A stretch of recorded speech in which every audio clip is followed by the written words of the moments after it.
جس طرح ٹرمپ جو ہیں وہ صرف میزائلوں کی زبان سمجھتے ہیں اور یہ بات ثابت ہو چکی ہے جو ایران کے ساتھ جنگ ہوئی ہے امریکہ کی، اسی طریقے سے افغان طالبان جو ہیں وہ بھی میرے خیال سے اب صرف ہتھیاروں کی زبان سمجھتے ہیں، کیونکہ بات چیت کا ان کے اوپر نہ کوئی اثر ہے اور نہ ہی انہوں نے کبھی اس میں سنجیدگی دکھائی ہے۔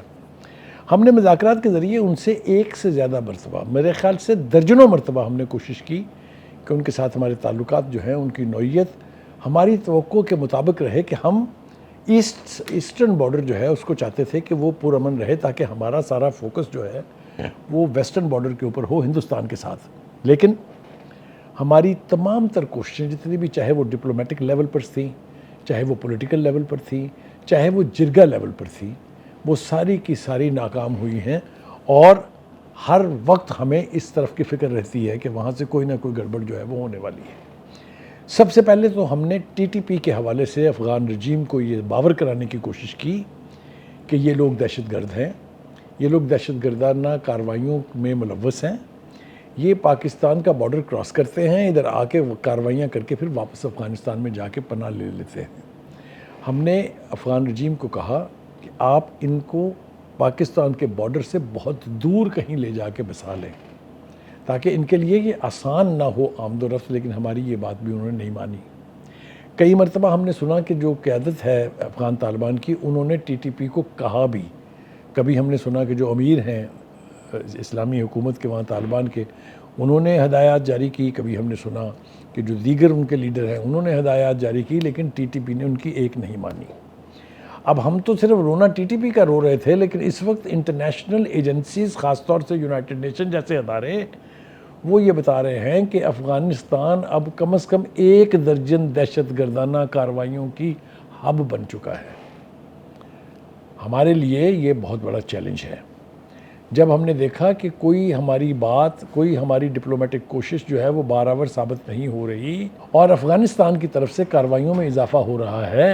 تو ہم نے پھر حتمی طور پر یہ فیصلہ کیا کہ ان کو سبق سکھایا جائے۔ ابھی حال ہی میں یاد ہوگا آپ کو کہ پاکستان کی طرف سے ٹارگیٹڈ کارروائیاں کی گئی، خاص طور سے جو ٹی ٹی پی کے کیمپس تھے، جو ٹی ٹی پی کے اسلحہ کے ڈپوز تھے،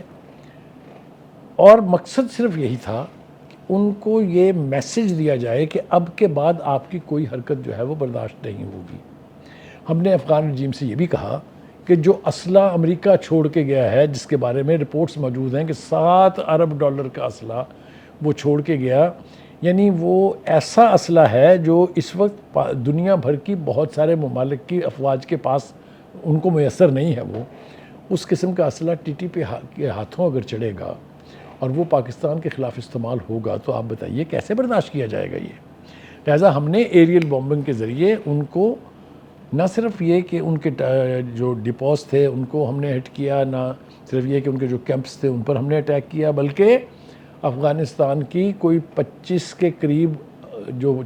چوکیاں تھیں ان پر ایک دن میں قبضہ ہو کے وہاں پاکستانی پرچم لہرایا گیا۔ 200 کے قریب ایک دن میں جو دہشت گرد تھے وہ ہلاک کیے گئے۔ خیال یہ تھا کہ اس کے بعد سے وہ سنبھل جائیں گے، لیکن اب جو جدید رپورٹس آ رہی ہیں وہ یہ ہیں کہ افغان طالبان حکومت نے روس کے ساتھ ایک معاہدہ کرنے کی کوشش کی ہوئی ہے، جس کی ابھی تک روس کی طرف سے تصدیق نہیں ہوئی، لیکن چونکہ یہ بی بی سی کی رپورٹ ہے اس لیے یہ قرین قیاس ہے کہ کچھ ایسا ہو رہا ہو۔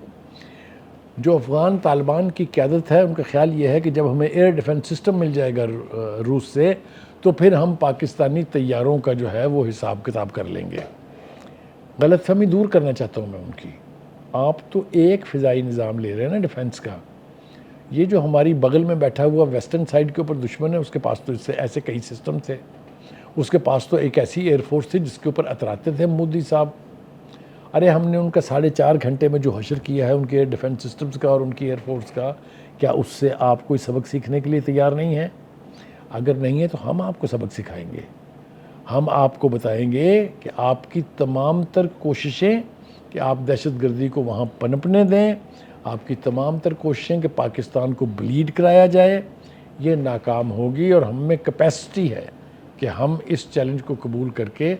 آپ کے ساتھ نبٹ لیں گے۔ ایک بات تو یہ ہے۔ دوسری بات یہ کہ یہ نہیں ہے کہ ہم نے ثالثی کی کوششیں نہیں کی ہیں۔ درجنوں مرتبہ ہم نے آپ سے مذاکرات کیے، ہم نے اپنے ISI چیف کو وہاں بھیجا، ہم نے ڈپلومیٹک ڈیلیگیشنز وہاں بھیجے،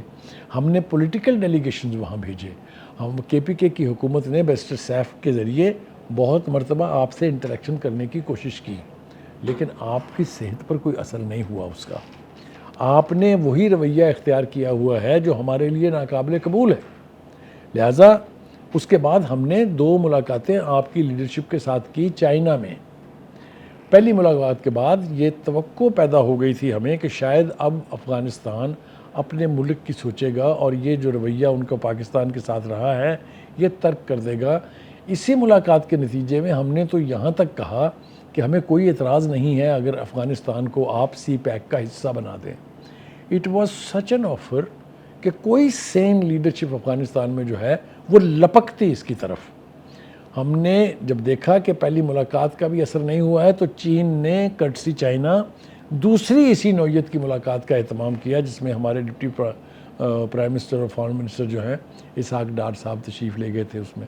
وہاں بھی اسی طرح کا ایک جوائنٹ سٹیٹمنٹ جاری کیا گیا تھا جس میں چائنا نے اس توقع کا اظہار کیا تھا کہ دونوں ملک آپس میں بقائے باہمی اور یعنی ایک دوسرے کے ہمسائے کے طور پر بہتر تعلقات استوار کریں گے، لیکن اس کا بھی یعنی افغان طالبان کی لیڈرشپ کے اوپر کوئی اثر نہیں ہوا۔ ہمارے لیے سب سے زیادہ تکلیف دہ بات یہ تھی کہ وہ لپکتے تھے ہر دوسرے یا تیسرے دن یا ہفتے میں 2 بار دلی کی طرف۔ وہاں جا کے وہ ہتھے چڑھ جاتی تھی افغان لیڈرشپ یا اجیت دوول کے یا وہ راجناتھ صاحب جو ہیں یا پھر جو مودی حکومت ہے اس کے ہتھے چڑھ کے پاکستان کے خلاف زہر افشانی بھی کرتے تھے وہاں بیٹھ کے پریس کانفرنسز کر کے، اور وہاں سے سرمایہ مال اکٹھا کر کے وہ کہتے ہیں نا کہ یہ جو طالبان ہیں ان کو صرف آپ ڈالر دکھائیں اور ان سے جو مرضی کروا لیں۔ میں اس پر یقین